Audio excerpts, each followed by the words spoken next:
When the nurse handed Delores McKinney the printout, it felt like a breath of relief wrapped in paper. Across the top, in bold letters, it read, "Result, no signs of infection." She smiled, almost laughed. "See there," she said, waving the page toward her daughter Angela. "All clear." Angela smiled too, but not for long. "Mama, you've still got that sore on your leg. Let's not celebrate too fast." Delores brushed her off gently. "You worry too much. They ran that new high-tech scan thing, the one the TV says is smarter than doctors." She folded the page neatly, slipped it into her purse, and said what she'd been saying all her life. "I'm fine." Delores was 72 and proud of it. A retired school secretary, sharp as ever, and too independent for her own good. She took care of her church's finances, walked her neighbor's dog when it rained, and still baked sweet potato pies every Sunday. Diabetes had been her shadow for 20 years, but she kept it on a leash: regular meds, careful diet, daily foot checks. So when she noticed a small dark patch on her ankle last month, she didn't panic. She took a picture, uploaded it to the new hospital app, and waited. A few hours later, a message appeared on her screen. "Analyzed by Skin Vision Pro. No abnormalities detected." It even had a smiley face emoji beside it. Delores chuckled. "The future sure is friendly." 3 weeks later, she woke up with a fever. By evening, her ankle was swollen, tender, and burning hot. Angela, a retired nurse, didn't like the look of it. "Mama, that's not healing, that's spreading." Delores winced. "Maybe I just slept on it wrong." Angela shook her head. "You don't get a fever from sleeping wrong." At the ER, the young doctor scrolled through her records on a tablet. "It says here your scan was negative for infection," he said, squinting at the screen. "Are you sure this is the same spot?" Delores nodded. "Unless I grew a new leg, yes, baby, that's the spot." The doctor frowned, called for tests. A few hours later, he came back looking uneasy. "You've got cellulitis," he said softly. "It's spread deeper than we expected. We'll need to start antibiotics right away." Angela's voice was sharp. "How did the scan miss that?" The doctor hesitated. "These AI tools are still learning. Sometimes they don't read darker complexions as accurately." Angela stared at him. "You mean they don't read her skin?"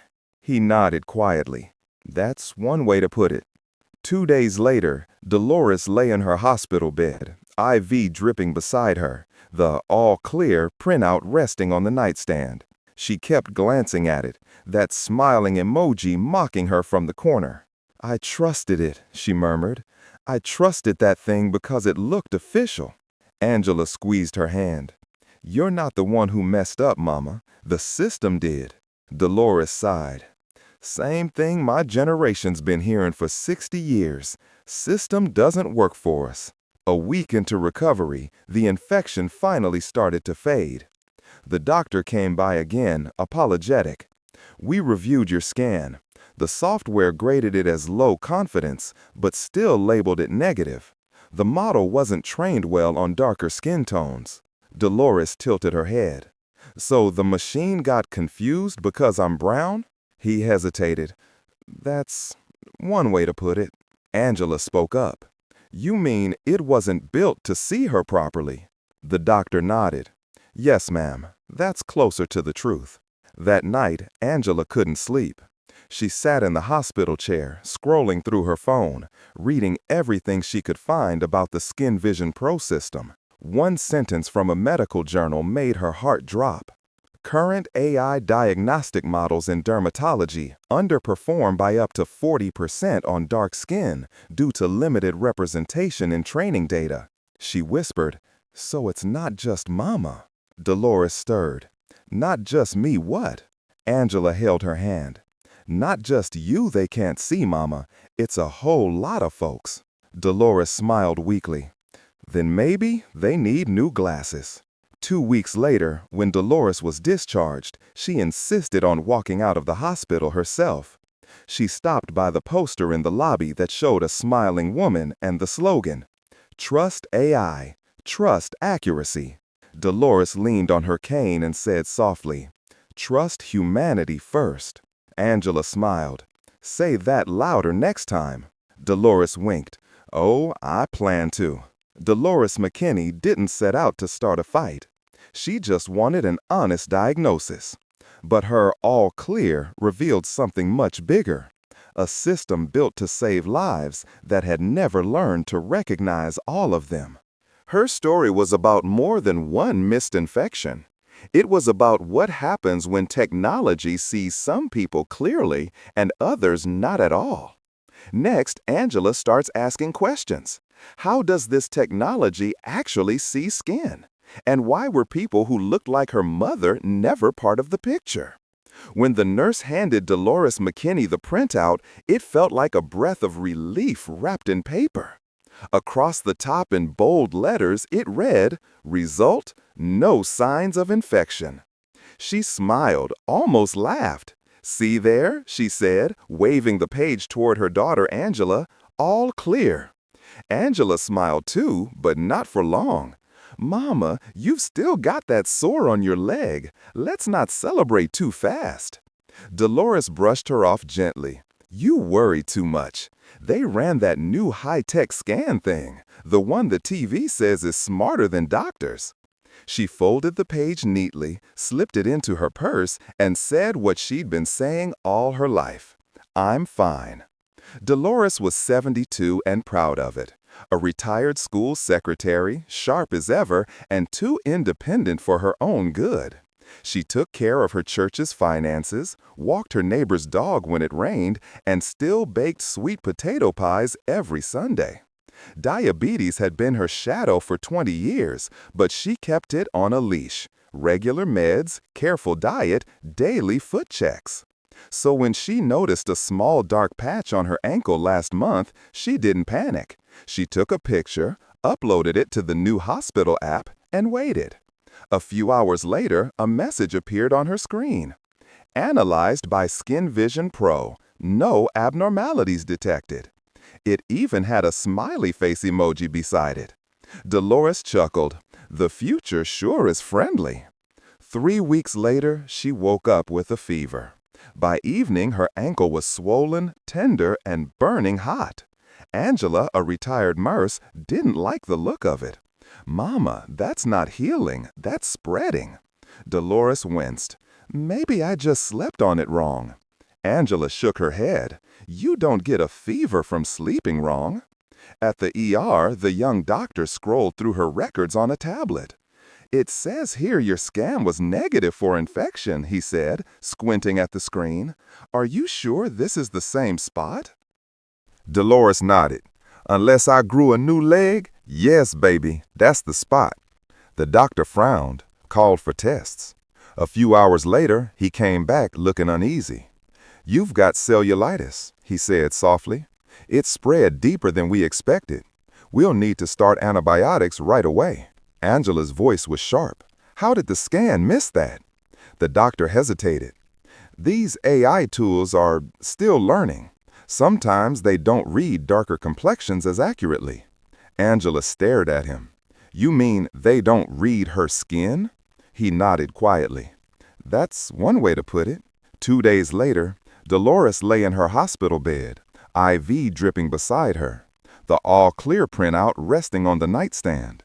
She kept glancing at it, that smiling emoji mocking her from the corner. "I trusted it," she murmured. "I trusted that thing because it looked official." Angela squeezed her hand.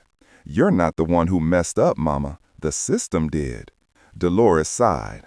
"Same thing my generation's been hearing for 60 years. System doesn't work for us." A week into recovery, the infection finally started to fade. The doctor came by again, apologetic. "We reviewed your scan. The software graded it as low confidence, but still labeled it negative. The model wasn't trained well on darker skin tones." Delores tilted her head. "So the machine got confused because I'm brown?" He hesitated. "That's one way to put it." Angela spoke up. "You mean it wasn't built to see her properly?" The doctor nodded. "Yes, ma'am. That's closer to the truth." That night, Angela couldn't sleep. She sat in the hospital chair, scrolling through her phone, reading everything she could find about the Skin Vision Pro system. One sentence from a medical journal made her heart drop. Current AI diagnostic models in dermatology underperform by up to 40% on dark skin due to limited representation in training data. She whispered, "So it's not just Mama." Delores stirred. "Not just me, what?" Angela held her hand. "Not just you they can't see, Mama. It's a whole lot of folks." Delores smiled weakly. "Then maybe they need new glasses." 2 weeks later, when Delores was discharged, she insisted on walking out of the hospital herself. She stopped by the poster in the lobby that showed a smiling woman and the slogan, "Trust AI, trust accuracy." Delores leaned on her cane and said softly, "Trust humanity first." Angela smiled. "Say that louder next time." Delores winked. "Oh, I plan to." Delores McKinney didn't set out to start a fight. She just wanted an honest diagnosis. But her all clear revealed something much bigger. A system built to save lives that had never learned to recognize all of them. Her story was about more than one missed infection. It was about what happens when technology sees some people clearly and others not at all. Next, Angela starts asking questions. How does this technology actually see skin? And why were people who looked like her mother never part of the picture? By the end of that week, Angela had gathered more information than most journalists. Her dining table was buried under pages of studies, color charts, and training data reports that all told the same story. The machine didn't fail because it malfunctioned. It failed because it was built on a narrow view of the world. When she looked at the images used to teach the AI, she noticed something right away. Hundreds of pictures of pale arms, pink scalps, and ivory shoulders, all marked infection detected. Only a handful showed dark or brown skin, and those were tagged as uncertain or needs further review. She whispered, "So my mama's body was never even in the lessons." At the hospital, Angela met with Dr. Patel, the physician who treated her mother. "I ran your mom's scan through a different model," Dr. Patel said, "one that uses more balanced data. It flagged the infection instantly." Angela frowned. "So the technology can see it. It just depends on what it's taught?" Dr. Patel nodded. "Exactly. The software they use here was trained mostly in Europe and the Midwest, where most of the image banks came from, lighter skin populations." Angela crossed her arms. "So it sees white skin as the default? Everybody else gets uncertain." Dr. Patel sighed. "You're not wrong. The computer doesn't have intent, but it still carries bias. It mirrors whoever built it." Later that day, Angela asked to see her mother's original scan. The technician hesitated. "That's proprietary data, man. We're not supposed to share raw images." Angela's voice hardened. "You're looking at the reason my mother nearly lost her leg. Give me the image." After a tense silence, he printed a single-color photo, the same one the AI had analyzed. Angela studied it closely. The wound looked faintly darker than the rest of her mother's leg, but not alarming, at least not to a computer expecting redness, not deep brown. She held the picture up beside her mother's ankle. "It's right there. The only reason it looks harmless is because the machine was looking for the wrong color of danger." That evening, she called Dr. Nadine Ellis again. "Let me guess," Dr. Ellis said. "The infection looked different than the computer expected." "Exactly," Angela replied. "It was darker instead of red. The model saw healthy pigment and moved on." Dr. Ellis sighed. "We've seen it with everything. Bruising, burns, even oxygen sensors. Devices aren't neutral, Angela. They see what their data sees, and most data only knows how to see white." Angela felt a lump in her throat. "That's not science, that's neglect." "It's both," Dr. Ellis said quietly. "Neglect turned into code." When Angela returned to the hospital the next day, she noticed something she hadn't before. Every poster promoting Skin Vision Pro featured light-skinned patients, smiling, confident, safe. Not one looked like her mother. She turned to the nurse at the counter. "You ever notice anything strange about those posters?" The nurse looked up. "You mean that everyone on them could get a sunburn in 5 minutes?" Angela smiled sadly. "Exactly." A week later, the manufacturer released a public statement after journalists started asking questions. It read, "Our AI tools are trained on diverse data sets and perform equally across populations. We are committed to continuous improvement."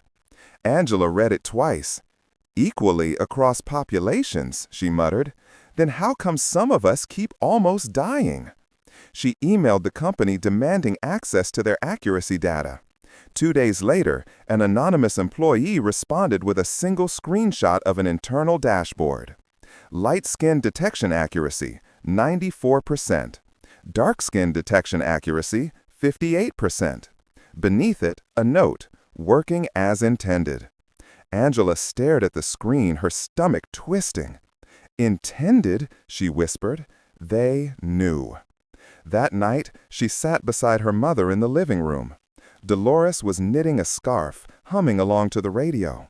Angela said softly, "Mama, you ever think about how strange it is that a machine can see through your skin but not see you?" Delores smiled without looking up.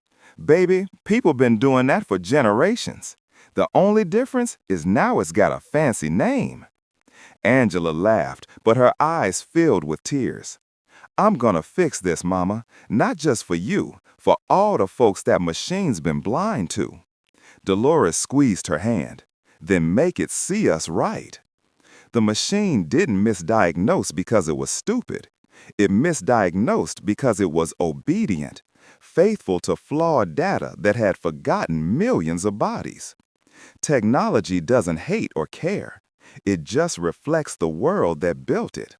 And for too long, that world had decided which colors mattered most. Next, Angela confronts the hospital administrators and discovers that behind the algorithm's blindness is a wall of policy, profit, and silence that keeps fairness out of focus.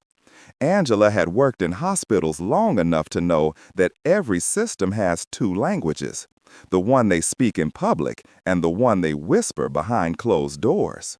She'd seen it as a nurse, the way administrators called bad outcomes exceptions or turned a mistake into policy review. Now, sitting in the hospital's administrative office with a man in a gray suit and a polite smile, she could hear that same old tune playing again. "Mrs. Thompson," he began, folding his hands neatly, "we reviewed your mother's case. While we regret the outcome, we found no evidence of negligence. The system performed as expected." Angela blinked. "As expected?" "Yes, the scan results were accurate according to the system's parameters." "You mean the parameters that don't include people like my mother?" The man smiled tightly. "The device is FDA approved, ma'am. It meets industry standards." Angela leaned forward. "Whose industry? Whose standard? Because it clearly isn't ours." He cleared his throat. "We have full confidence in our technology vendors. Skin Vision Pro has helped thousands of patients." "And how many did it hurt?" Angela asked. "Do you even track outcomes by skin tone?" He hesitated. "Collecting that data can raise privacy concerns." Angela gave a small, humorous laugh. "Privacy? You already have every detail of my mother's body stored in your system, but suddenly race is off limits?" The man's tone grew colder. "We're here to discuss your mother's case, not politics." She stood slowly. "Then you're in the wrong job, sir. Because my mother's life was lost in the space between your technology and your politics." When she stepped out of the office, her hands were shaking. Delores was waiting in the lobby, bundled in her favorite green coat. "Well?" she asked softly. Angela sighed. "They said the system worked perfectly." Delores smiled sadly. I guess it did, just not for me. That evening, Angela decided to make their story public. She posted a detailed account on her blog. The scan, the misdiagnosis, the conversation with the hospital. She titled it, "When the Machine Saw Everything But My Mother." By morning, it had been shared over 50,000 times. People wrote from everywhere, patients, nurses, doctors, even a few hospital employees. One message read, "We were told not to question the results. The AI knows best." Another, "I've seen this happen too many times, but no one wants to admit it's about skin color." A week later, a local TV station called. "We'd like to interview you and your mother," the reporter said. "There's growing concern that diagnostic AI is biased." Delores shook her head at first. "I don't want to be on TV. I don't need fame."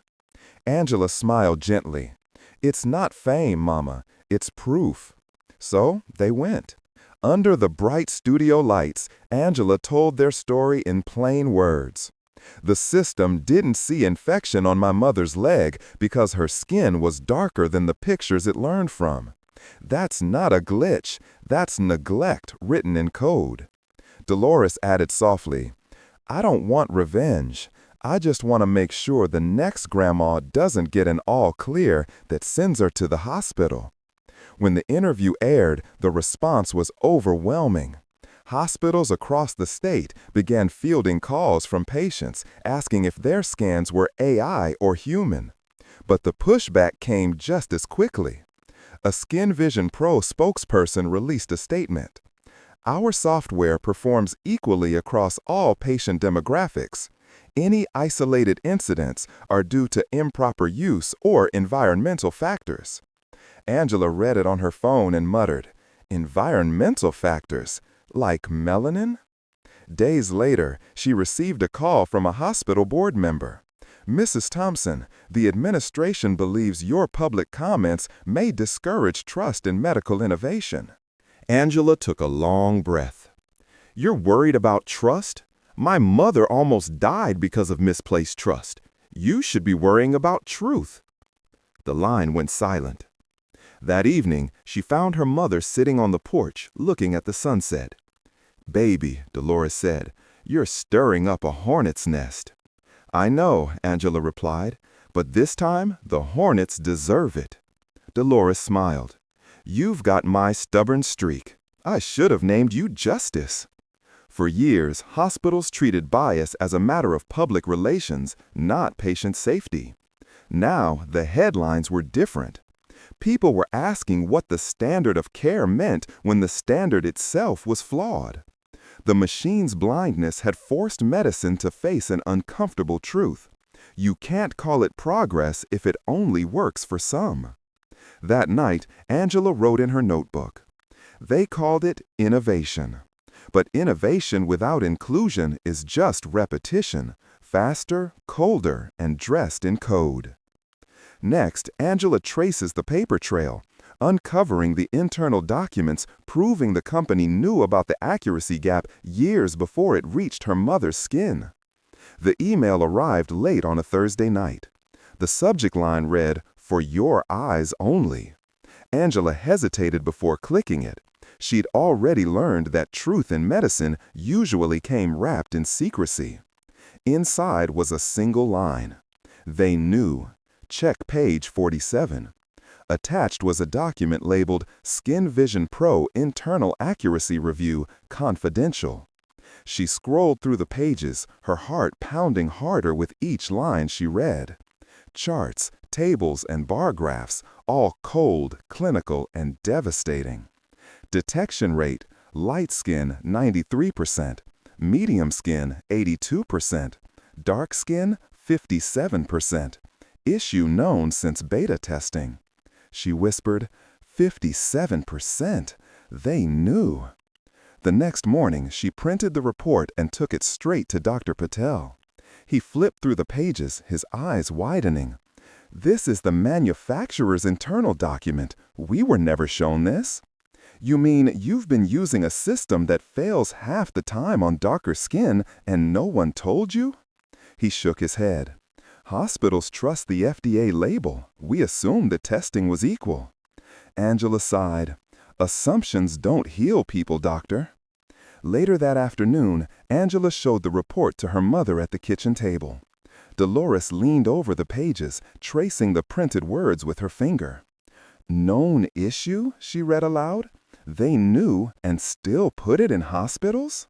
Angela nodded. It's cheaper to apologize than to fix the data. Delores stared at the chart again, her expression calm but firm. You know, when I was your age, they used to test new drugs on us without asking. Now they test the future without including us. That night, Angela reached out to a journalist she'd met during the insurance hearings, Tasha, who now worked for a major health network. Within an hour, Tasha replied, "Send everything. This isn't negligence, it's systemic design bias." By sunrise, Tasha's story went live. Headline: AI health software knew its blind spots, sold anyway. The article quoted engineers from inside the company. We raised concerns about accuracy on dark skin in 2026, but leadership said the dataset was good enough to launch. It was cheaper to call errors anomalies than to rebuild the model. The story exploded. The next day, the company issued a press release. We are deeply committed to equity and will launch an internal investigation. Angela laughed bitterly. They investigate themselves and call that accountability. Delores looked up from her breakfast. Sounds like grading your own test after you cheated. Soon after, Angela received another anonymous message, this time with photos from an internal presentation. The slides were titled Market Optimization Plan. One bullet point stopped her cold. Underrepresentation in dark skin datasets unlikely to impact revenue in current regions. Angela slammed the table. Unlikely to impact revenue, she repeated. So they ran the numbers and decided who could afford to be unseen? That evening, Angela and Tasha appeared on national television. The anchor turned to Angela. Do you believe this was intentional discrimination? Angela took a breath. I believe it was intentional neglect. They didn't set out to harm people. They just didn't think we mattered enough to include. Delores watched from home, her daughter's calm fire filling the screen. She whispered, "That's my girl." The next day, lawmakers demanded answers. A Senate inquiry sent letters to all major AI health companies requesting diversity data from their models. The public wanted numbers, not promises. When those numbers came out, they were worse than anyone expected. Only 5% of dermatology training data included dark skin. Less than 2% of test trials included Black patients. No regulations required racial accuracy disclosures. Headlines screamed across the country. The hidden bias in AI medicine. When health tech can't see Black skin. Angela scrolled through her phone, reading comments from people across the nation. Some angry, some heartbroken. One, from a young mother in Baltimore, stood out. My baby's rash was marked normal by that same app. Thank you for speaking up before it happened to us. Angela smiled softly. That's why we do this, Mama. Delores nodded. You're giving the machine a conscience, one story at a time. The paper trail told a story older than technology. Profit first, people later. But this time, the numbers couldn't be hidden behind jargon or progress. The data didn't lie. It simply revealed who had been missing all along. That night, Angela opened her notebook and wrote, They built a system to see disease, but forgot to see the people carrying it. She paused, then added one more line. We're not invisible, just unrecorded. Next, the stories multiply. More patients, more proof, and a growing movement demanding that the promise of smart healthcare include every shade of humanity. The story spread faster than Angela could have imagined. By the end of the week, #SeeEveryShade was trending nationwide. People from across the country began sharing their experiences. Blurry photos of rashes, moles, and wounds that machines had called normal. One post read, AI said my skin was fine. I ended up in the ER 3 days later. Another, they told me the app couldn't analyze my tone. I guess being black made me unscannable. Every story carried the same quiet heartbreak, a life half seen. Hospitals scrambled to respond. Some pulled the software from use, others added disclaimers. But the truth was too big to hide. It wasn't just one model, one hospital, or one patient. It was an entire system built on the same flawed foundation.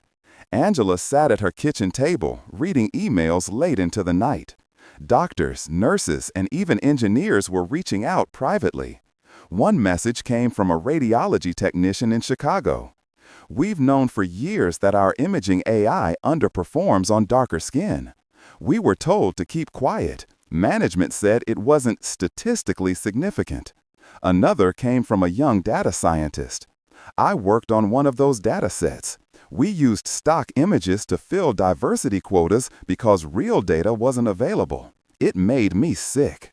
Angela whispered, they called it innovation, but it's just history repeating itself in high resolution.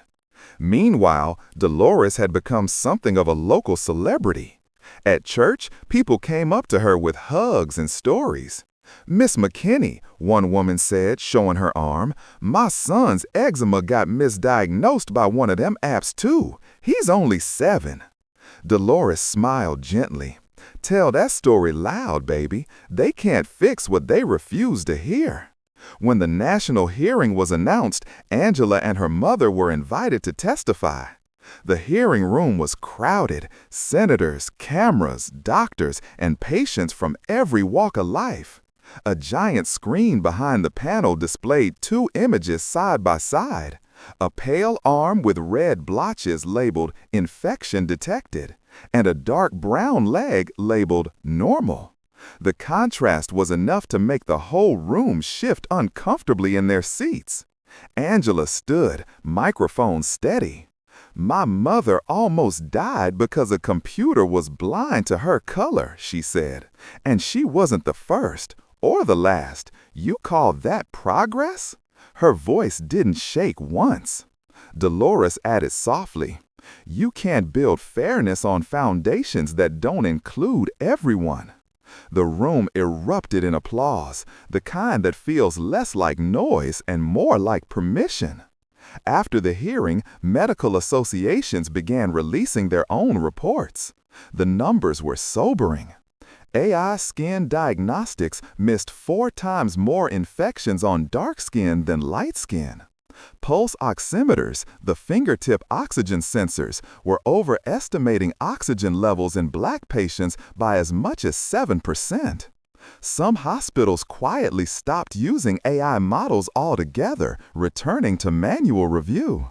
The New York Times headline read, Artificial Intelligence, Real Inequality. That evening, Angela received a call from Dr. Nadine Ellis. They're calling it the McKinney case now, she said. It's going to change how AI gets tested. Angela smiled wearily. About time. Dr. Ellis continued, the FDA's drafting new rules. Every medical AI must prove equal accuracy across skin tones before approval. Angela exhaled, the weight of months lifting just slightly. Then maybe Mama's story will help someone else be seen. At home, Delores was sitting on the porch when Angela pulled up. She handed her a newspaper with their photo on the front page. Delores read the headline aloud, The Women Who Taught AI to See. She laughed softly. Baby, I'm too old to be teaching computers anything. Angela smiled. You taught the world something bigger, that being visible shouldn't depend on contrast settings. Delores grinned. Well, I've been telling folks that my whole life. What began as one infection became a revelation. Technology didn't fail because it was broken. It failed because it reflected the same blind spots society had carried for decades. Now, those blind spots were lit up for the whole world to see. When machines miss color, it's not a technical glitch, it's a moral one. That night, Angela opened her notebook. She wrote, "They said our skin was too dark to diagnose, but it was never the color, it was the courage they couldn't measure." Next, the movement sparks reform, new laws, new standards, and a simple promise that everybody in every shade will finally be seen and cared for with equal clarity. 3 months after the hearings, change finally started to move, slow at first, then all at once. For the first time, the government, tech companies, and hospitals were sitting at the same table, and this time, the conversation wasn't about innovation, it was about inclusion.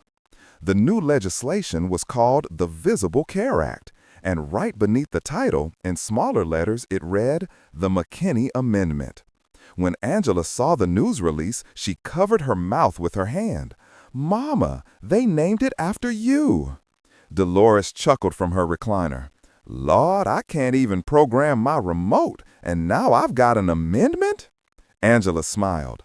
"You earned it, Mama. You gave technology a conscience." The act required every medical AI system to meet 3 new standards. 1. Shade equity certification. Companies had to prove equal accuracy across all skin tones before any software could be sold or approved. 2. Human verification rule. Every AI result had to be reviewed by a licensed medical professional when dealing with darker complexions or low confidence scores. 3. Public transparency clause.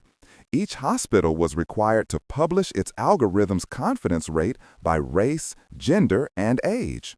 For the first time, patients would know how well technology really saw them. In Washington, a young senator stood before the cameras and said, "Bias doesn't go away because you bury it in code. We must teach machines what fairness looks like and make sure they remember every shade of humanity." The quote went viral. Hospitals started replacing their old systems. The company behind Skin Vision Pro announced a new version called Skin Vision TrueSight. Its tagline, "Trained on every tone." Angela rolled her eyes when she saw the commercial. Funny how fast they found diversity once it hurt their stock price. Delores smiled. Sometimes progress starts when pride gets expensive. Within a year, the changes were visible. Medical schools began teaching bias literacy as part of AI training. FDA forms added a new section labeled Data Representation Statement. And clinics across the country displayed posters that said, "We see you," in every shade. One morning, Delores went for her follow-up appointment. The nurse smiled as she scanned her chart. "Mrs. McKinney, your file's got the green badge, certified under the new standard." Delores grinned. "Green badge? What's that mean?" "It means the system that scans you has passed the fairness test." She laughed softly. "Well, it's about time the machine had to pass a test for once."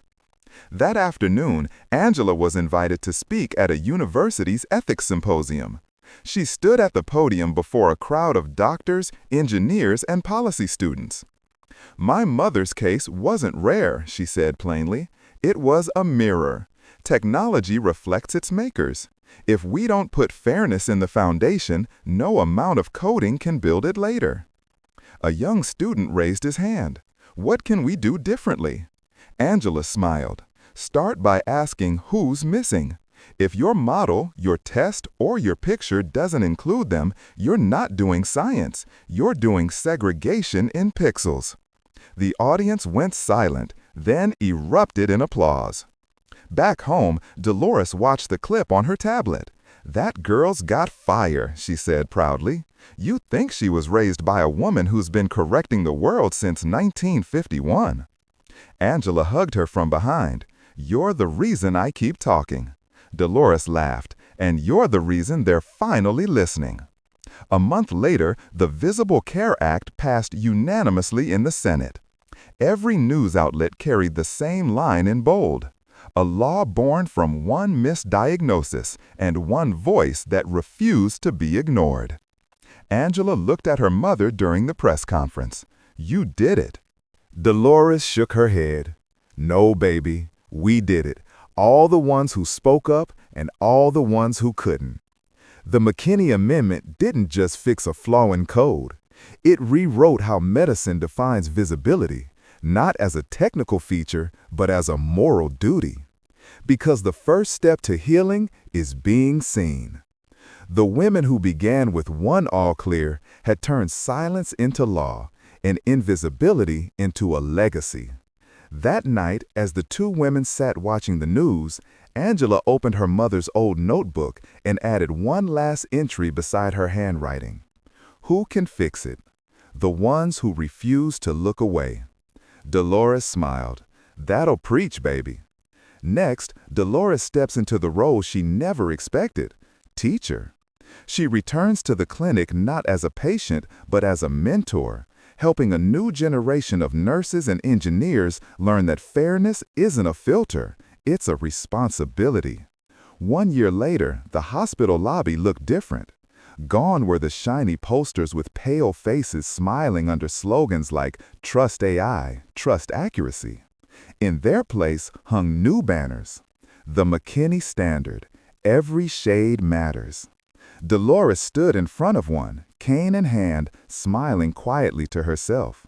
Lord, she whispered, look at that. Took 'em 70 years to learn what Grandma used to say, see everybody right or don't see it all. A nurse passing by grinned. Mrs. McKinney, we still tell your story to new hires. You're the reason our scanners have fairness settings now. Delores chuckled. Well, I'm glad the machines finally caught up with common sense. Inside the examination room, her doctor, a young black woman named Dr. Jordan, greeted her warmly. Your scans came back perfect, she said. The AI flagged one tiny area as low confidence, so I double-checked manually, just to be sure. And all clear, for real this time. They both laughed. Dr. Jordan smiled. You know, when I was in medical school, we learned about the McKinney Amendment. It's required reading now. Delores raised an eyebrow. Reading about me in textbooks? I better start charging tuition. Later that afternoon, Angela arrived to pick her mother up. They sat on a bench outside the hospital, the spring air soft and warm. You know, Mama, Angela said, this place feels different now. People aren't scared to ask questions. I saw a nurse showing a patient how to request her own AI audit. Delores nodded proudly. That's how you keep folks honest. When you know how the system works, it can't work against you. That weekend, they attended a community workshop at the local library, part of a new program called See Every Shade, Health Literacy for All. Delores, wearing her best floral scarf, was the guest speaker. Standing at the podium, she smiled at the room full of seniors, students, and nurses. I'm not a scientist, she began, and I don't speak computer.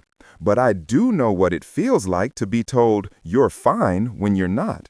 I don't want any of you to ever hear that from a machine again. She paused, glancing at the crowd.